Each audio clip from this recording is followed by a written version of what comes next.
Hi, I am Jacqueline, the founder and creator of Discover Love Academy, and I am so honored and privileged to bring to you our newest speaker. This is a chance for you to really learn about affirmations and changing your mindset at different stages of your love journey. And when you get a chance, you will be able to use this information to really move yourself forward and not feel stuck. So I'd love to introduce you to Abbey Kent, and she's going to share these tools. So make sure you have your pen and paper or your computer ready to take notes, because there's going to be so much information ready for you. So Abbey, we're so excited to have you here with us today. This is going to be a wonderful opportunity to share it with our incredible group. We have so many amazing people ready to shift on their love journey. So let us know a little bit about you and what inspires you to support so many wonderful people. Well, I have always been so inspired by you, Jacqueline, and thank you so much for having me here today. I look forward to just sharing a little bit with all your viewers and all your people that follow and are looking for love, just the journey. I think that if you live out your destiny and believe in your heart that true love exists and you are relentless in that search, it will come find you. Absolutely. Isn't that the truth? It's what you send out. And it's kind of funny because Abbey and I actually have a very long history of working together back when we both drove pink Cadillacs for Mary Kay. So we were around a lot of information on what you think about, you bring about. And we were able to understand the impact of our own thoughts, our own actions, our own ownership. So what are some of those things that have carried you into your other careers and relationships, and how you look at your ability to, because every obstacle you have, you're like, oh cool, this is just another stepping stone. You never look at it as something to stop you. So tell us about the impact affirmations have made on your life and, you know, your journey. Absolutely. Well, I think affirmations are probably one of the most important things you can do for yourself today to prepare yourself for tomorrow. I can tell you I've been through probably bigger and larger obstacles than most people in life, and I always come out on top because I have the statements kind of driven inside my mind already. I already know that the choices that I make are not dictated or based on any choices that others would make for me. I once heard someone say that you are where you are by the choices you make or you allow others to make for you. I made a pact with myself that I would never allow someone's choice to affect me in a negative way. And if it did, for whatever reason, because I can't control what people do. Right. I wish I could, but I just wasn't born with that gift or talent. Most people aren't. So what you have to do is really learn how to program yourself and really know at your core what your values are. What keeps you motivated and inspired, and why you get up every day. I think we all get up the same way. We all put on our pants the same way and go to work. It's just a matter of how we kind of function and do that. So positive affirmations, I can tell you, are the key core to what I do and what I believe. And the I am statements are probably the most powerful you can do. Saying that I am already where you want to be, or I am powerful, I am abundant, I am love. So shifting and listening to yourself, going from what you know might be the reality and making it what the reality should be in your mind or where you want to be. So not ever speaking or thinking negatively. That's huge. So when you say I am, like, how would you put that into a sentence of, say, like, as you just kind of said, a couple really quick ones, which was great, but how do you know which ones you need for your situation? So I am abundant, I am light, I am wealth. I think you have to look at your life in two different compartments. It is your personal life and it is your career life. And those can all intertwine into your statements. But when thinking about things that you want to attract, you simply put it out into the universe and it will become so. It is, very, very much. So when you say an affirmation, is it a 3-word thing? Is it something where you put at the beginning of a sentence? How would you say that? It is, you know, I'm kind of like, okay, do we say it in the morning? Do we say it in the afternoon? Do you say it throughout? Do you put it on little note cards? Like, how do you keep this ingrained? Because for you, it's become such a programming. But when you are sharing it with your clients, how do you guide them to make that mind shift? Because people forget how to say the right things to themselves. I think you have sticky notes in the beginning, wherever, in the car, on the refrigerator, places you frequent.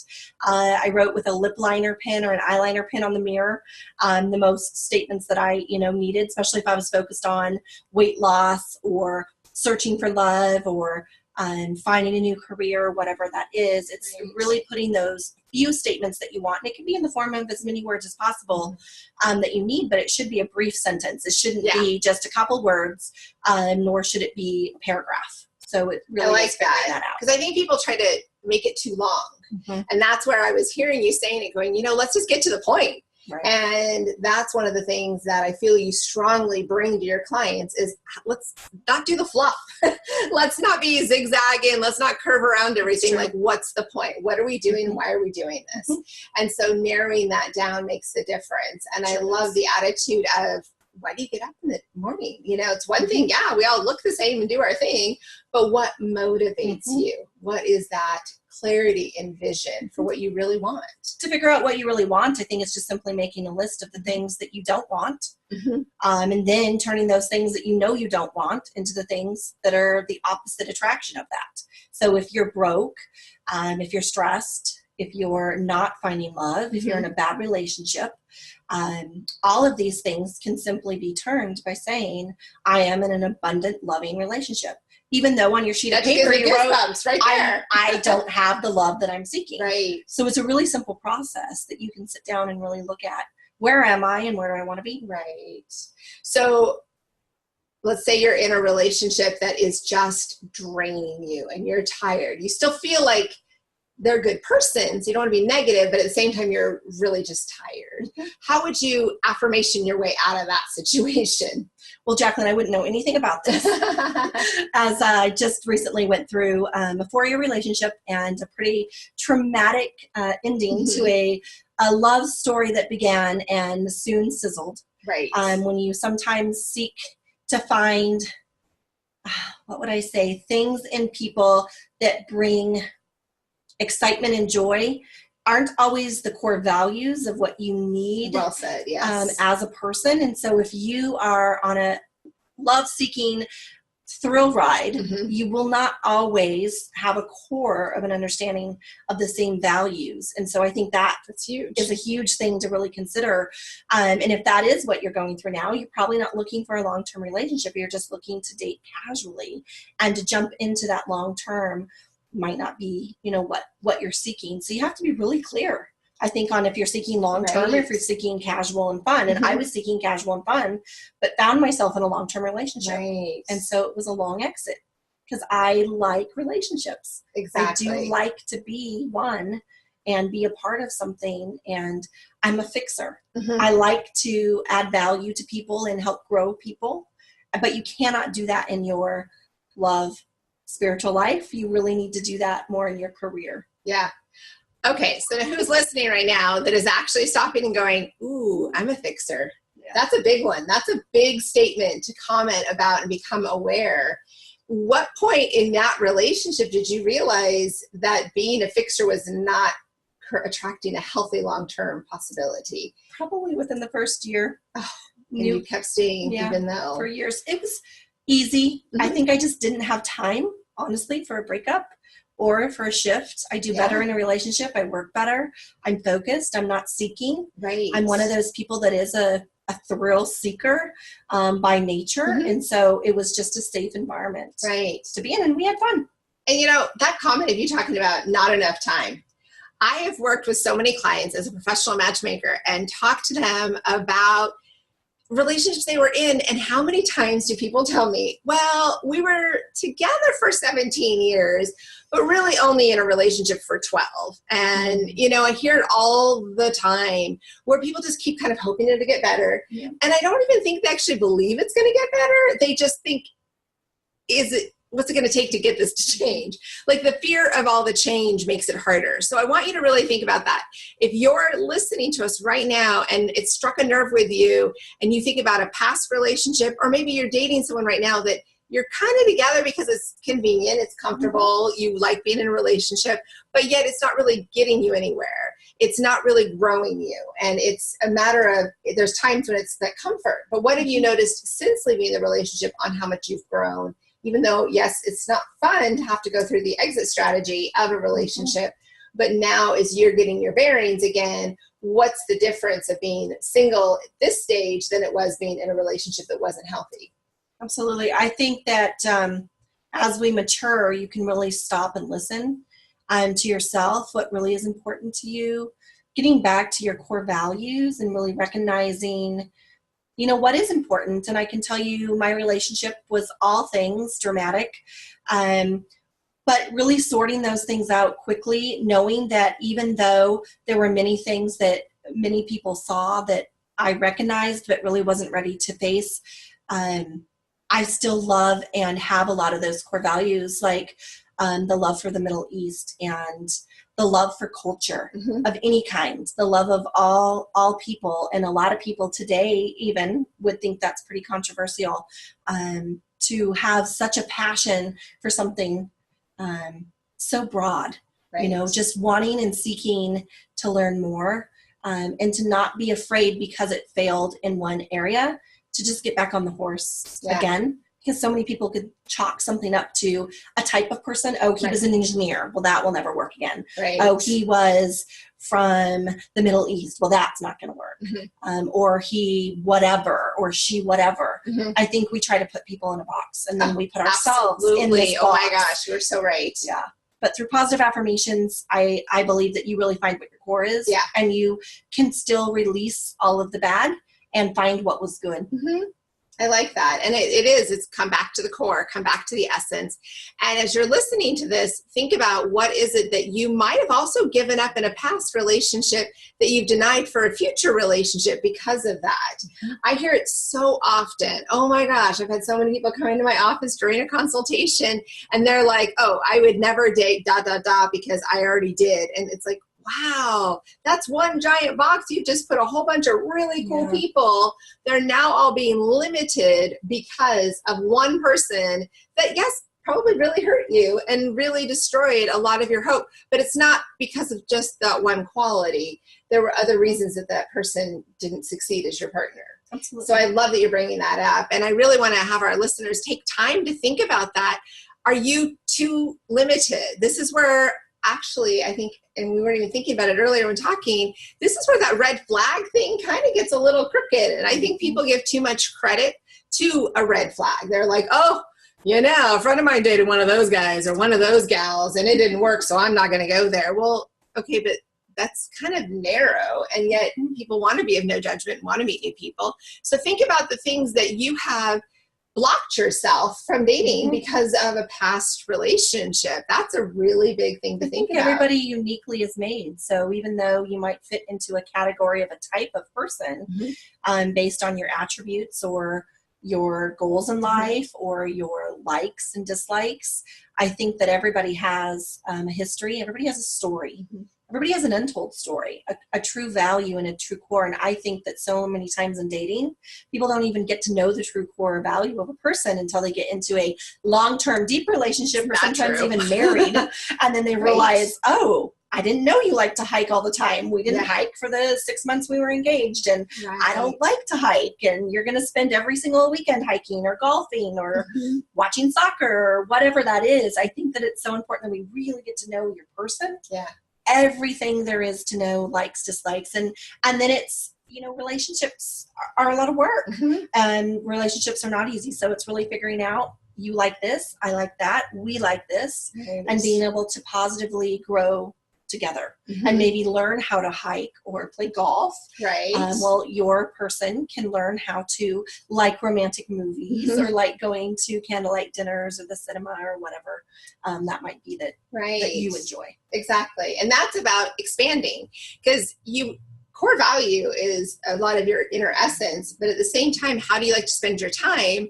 But also show up for your relationships is what I'm hearing you say. Make sure your partner actually knows who you are. Absolutely. Don't hold back your love of hiking or activities when really that is something you like to do, because they need to know the full package. And that is something that I think happens in a lot of dating situations. You get caught up in the romance, you get caught up in the thrill, you get caught up in the adventure. And before you know it, you're kind of like, well, I could let these things slide, or I won't show that side of me. And eventually you combust. You can only hold back so much that's important to you. So that is a big thing for you to talk about. Absolutely. I love that. Now, core values, what are some of those? Like, let's get back to some of that. I think it's important. People get so lost in dating. They compare, they're looking at their friends, or watching way too much TV. They're getting too many outside influences. But you've always had an inner message, an inner core of who you are, and what does that represent? And then you've attracted people in your life, and not just romantic, but relationships, friendships, travel experiences, work experiences. You are the master at manufacturing what you want. I mean, you manifest. I swear, it's like she's going through a manufacturing line. She's put down all the things on the assembly block, and then by the time it hits the end of the scale, it's like poof, that's where it is. So talk about some of that. Tell us a little bit about what manufacturing is to you with manifestation. I think when you manifest your heart's desires, you already have put it out there. I think everything in your life is predestined, but you have to shift and listen. You have to listen to yourself more than you listen to others. You really have to know what's important to you, and the minute that you're not doing what's important to you and maybe shifting in a direction that doesn't feel good, you need to learn to listen to yourself.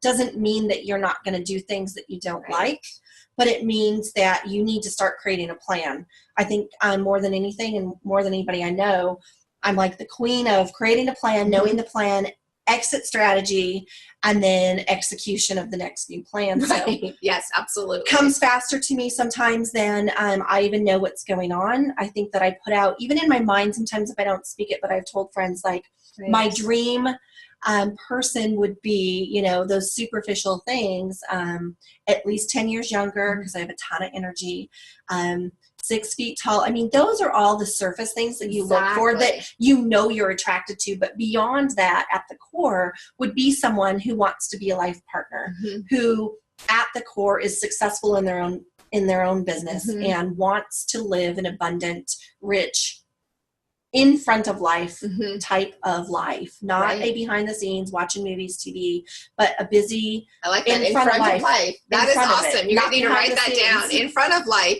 because it's so easy to be that person who sits behind. I even caught myself recently. I was dealing with a health situation, and I just kept watching TV because it was the only thing to help these really extreme headaches I was having. And then when I met up with a friend I hadn't seen for a couple years, every story I told was from what I saw on TV. And I totally caught myself going, oh my gosh, I have another story to tell, but it's actually what I watched on TV. And that is not living in front. That's not. And granted, I needed to during a health crisis, but oh my goodness, it went a little too long. It was too easy to fall into everybody else's stories. We're listening to the same stories of the same people that are telling the same stories for the last 5, 10, 15, 20 years. I think you need to be creating. We were all built as creators. And I think that if you're creating, you're in your abundant flow. When you're not creating and you're existing, if you're existing, you're dying. I really feel that. And I've worked for many years with seniors, and I can tell you that working with end of life and just existing really does not have any passion, but being able to work with end of life and having a fulfilled, excitable, energized life, not a shut apart, isolated existence, really should be the goal in life, and it never stops. And just because you're getting older doesn't mean that life should change any. They all got up the same way. They all started life the same way. They just may be 50 years advanced than you are today. But the stories that they have to tell and the obstacles that they've overcome, we can really look at and pour into our lives. And love really alone is really powerful. The love stories and the connection and how they made it through the toughest of times. Yeah. I like that. You know, that is something that I think people forget to go into the future. And since you've worked in the industry with people at their last stage of life, what are some of the key things that you've noticed when you're talking to somebody who is kind of struggling because they're not having the interaction, the activities, they're just feeling kind of stuck? And when some of the stories that they've even shared of how life has changed, because you really do have a lot of power even then. Absolutely. I think some of the discovery questions, even now and as you're older, but some of the questions we ask are, you know, what do you enjoy doing most? What does a typical day look like for you? And what would you never want to do again? Oh my gosh, did you write those down? You need to write those down. Those are questions you need to ask yourself and really be aware of. And you can ask those questions at any age. Exactly. I mean, you could ask your 6-year-old son, you know, what do you enjoy doing most? What do you never want to do again? And what brings you joy? Yeah. I mean, there are so many things. If you really get to the core, it's a simple question. I'm a no Right. fluff type of gal. I've always been pretty blunt and straightforward. Mhm. I think communication is the biggest thing. The era that we live in is so different than the era of our great seniors who didn't really have all the communication tools that we have today. Right. So I think Right. that they It does make a communicated in the difference. moment. They did. Where we're so busy, we're communicating via text from another room with someone about something pretty significant. So if it has an impact that could be negative in any way, it really needs to be face to face. And that will save so many heartbreaks. I love that you bring that up, Abby. That's huge because you are reminding us of what did they used to do? How did they deal with stuff before? And you know, those that are there often probably have lost a partner that they were with for 50 years. And that love still runs deep because they did the work and they were connected, but they didn't just text their partner in the other room. They actually met with their partner because they didn't have the other option, but it was a deeper connection. It absolutely was. One of the best things that best advice somebody gave me is to never have a TV in the bedroom. There was never a TV in the bedroom. There was never social media. There was never a computer, laptop, or a phone. That really gets you down to the core of what you're doing. Yeah, exactly. And I tell my clients all the time to turn off the phone well before it's bedtime because they're still wound. Or I've had clients, they get into a game and their partner's laying there right next to them in bed and they're caught up on a computer game on their phone and they're missing the opportunity to make the connection. Sure. And that is huge. That is very, very powerful. I think too with the seniors and all the advice they've given, that the bedroom isn't just for sex. The bedroom is for intimacy, and intimacy today probably looks very different because of all the gadgets and things and experiences and online that we've seen. Intimacy is snuggling, is just being next to one another. And so true. I think that they were able so much more than we are today to reconnect with the inner soul, where we reconnect in the bedroom today with what was your day like. You know, that's a dinner conversation. That's not a bedroom conversation. Make note of that. That's awesome. That's so true. I mean, how many people freaks even have dinner together? And then the first time they're really reconnecting is when they're just exhaustedly changing into their night clothes and flopping down. They haven't even decompressed for the day. And then you start talking about your date in the bedroom. That is going to kind of make you not so excited to even snuggle. I definitely don't want to be talking feel sweaty about and that. sticky from it all. Yeah. So to go to bed fresh, not talking about the day that's happened, but maybe the future of where you're going. Right. I like the reminder about intimacy, just being connected, cuddling up, being close. I had a client recently that I was talking with, and he was saying how his girlfriend sleeps better when her head is on his chest. And I said, well, yeah, skin to skin is really important. And people, when they can hear somebody else's heartbeat, feel their breath. He was like, what? What are you talking about? Wow. I had no idea. He was so blown away. So you bringing that up is really resonating with that awareness. And I'm feeling like, as I'm saying this, there's listeners right now that are like, oh yeah, my husband and I really kind of never really cuddled. We just kind of went and separated. They don't. Yeah. They don't at all. Or they put like a big, pillows between. They make this big separation. Barricade.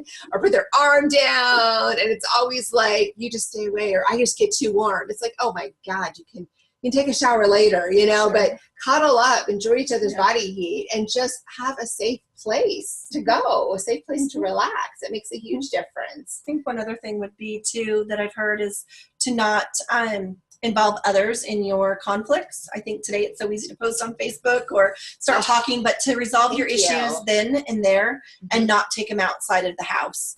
There's so much garbage out there, and we all have things. We all have irritations. We have stresses in life, and then you'll regret it later. And nobody needs to regret something so much from someone they love so much because it's a moment of passion or a moment of anger. So if you can resolve it in the moment, communicate that I didn't feel good about that conversation, and let's discuss it versus shoving it under the rug and waiting 2 days to talk about it and letting it fester. Or telling your friends, your sister, your mom, because they don't forget.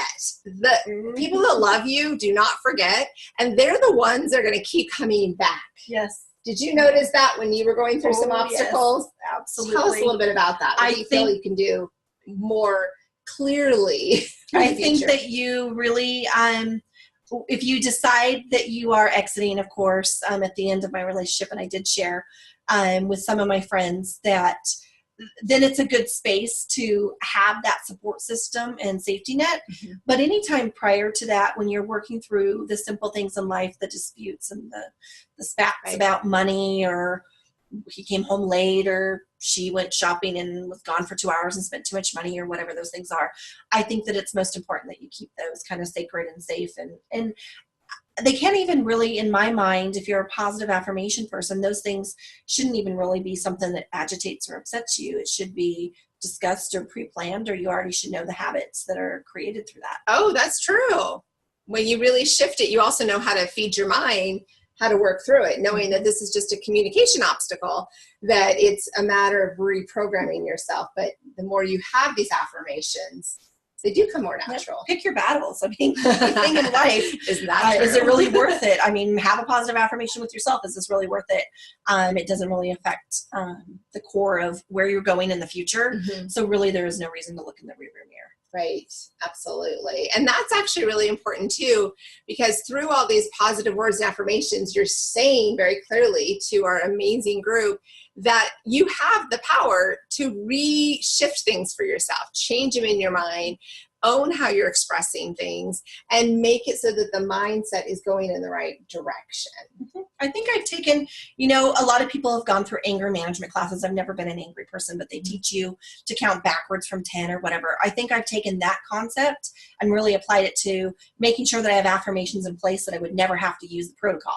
Oh, I like that. Oh my gosh, that is awesome. So expand. That is so well said. It's like, what is your affirmations? Not necessarily hoping you'll ever need to be in that place. That is huge. Right. So to be able to walk away without having to, breathe hard and count to 10 and all these things that you see on the shows or hear about people, I think if you're just preparing yourself, that you go back to your own core of I am abundant, I am light, I am wealth, I am all things to all people that create within myself. I mean, you really don't have time to then focus on the negative because you're centering it back on your own self. Mm-hmm. You remember that what people do or say cannot have an impact on you, and you cannot control what others do.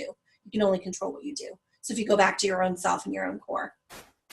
What it comes back to, and really, if you can't be in a relationship with yourself, then who would want to be in a relationship with you? Absolutely. And it's also really about knowing that you have the power of these words. It's amazing to think that words can make such an impact, that you can really change how you prepare for something and how you recognize it. I think that's the part too, where I believe in being prepared for success. And it is the same thing in all aspects of your life, your love, your career.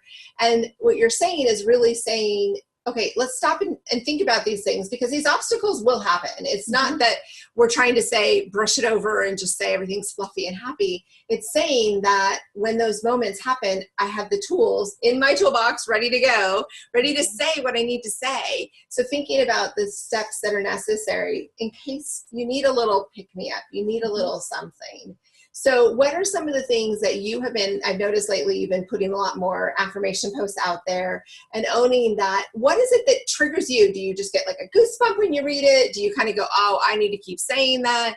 Or that's a new way to say it? What is the trigger that's speaking? Because you always have a deeper message when you get excited about those. I do. So I think each day when I wake up, I look and seek for what the abundance will be for that day, with the positive energy that I will be needing. And then I typically post something around what's going on, shifting in my life at that time that speaks to me.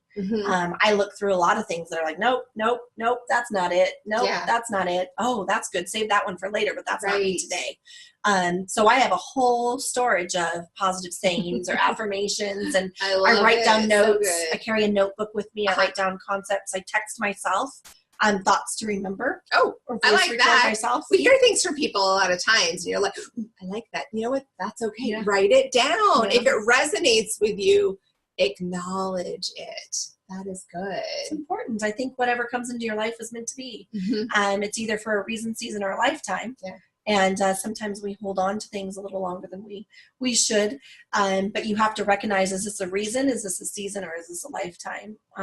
choice that I'm making today. Wow. Did you write that down? That is huge. That is so important. And that is powerful to become aware. A reason, a season, or a lifetime. I've always loved that. And I always have to step back and remember it. So with you bringing that up again, give me some examples of what you would kind of make those decisions with, a reason, season, or a lifetime. I think sometimes we make a decision based on a reason because it's something we need now to get to the next level. I think sometimes it's a season in our life where we know the next season is going to bring something different, but maybe we make a decision to do something really big or maybe something small. Right. Because it's the season we're in where we're focused more on our health, so we're not going to take as many clients now.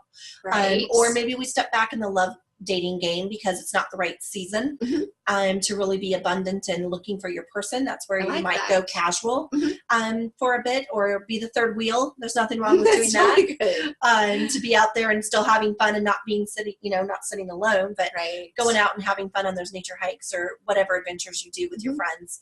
And then a lifetime would really be those really big, 5-year or more type of commitments. I think when you say lifetime, it doesn't mean forever and ever and ever. It means this is more long-term. Right.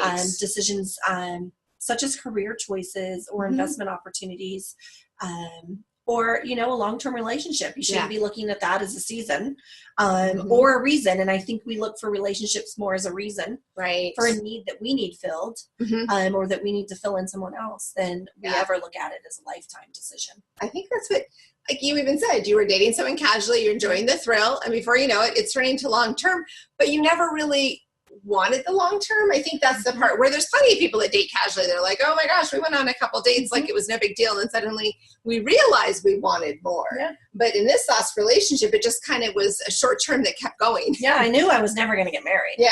And everybody knew that I was never going to get married. Never committed to that.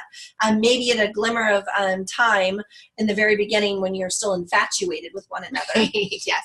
But beyond that little infatuation time, it was very clear and very, very spoken that we would not be proceeding any further. Right. So it's quite interesting that we are where we are by the choices we make. And I made that choice. And I think you have to be powerful in your statements of, it's a choice I made. I don't regret anything. You learn so much from everything you do.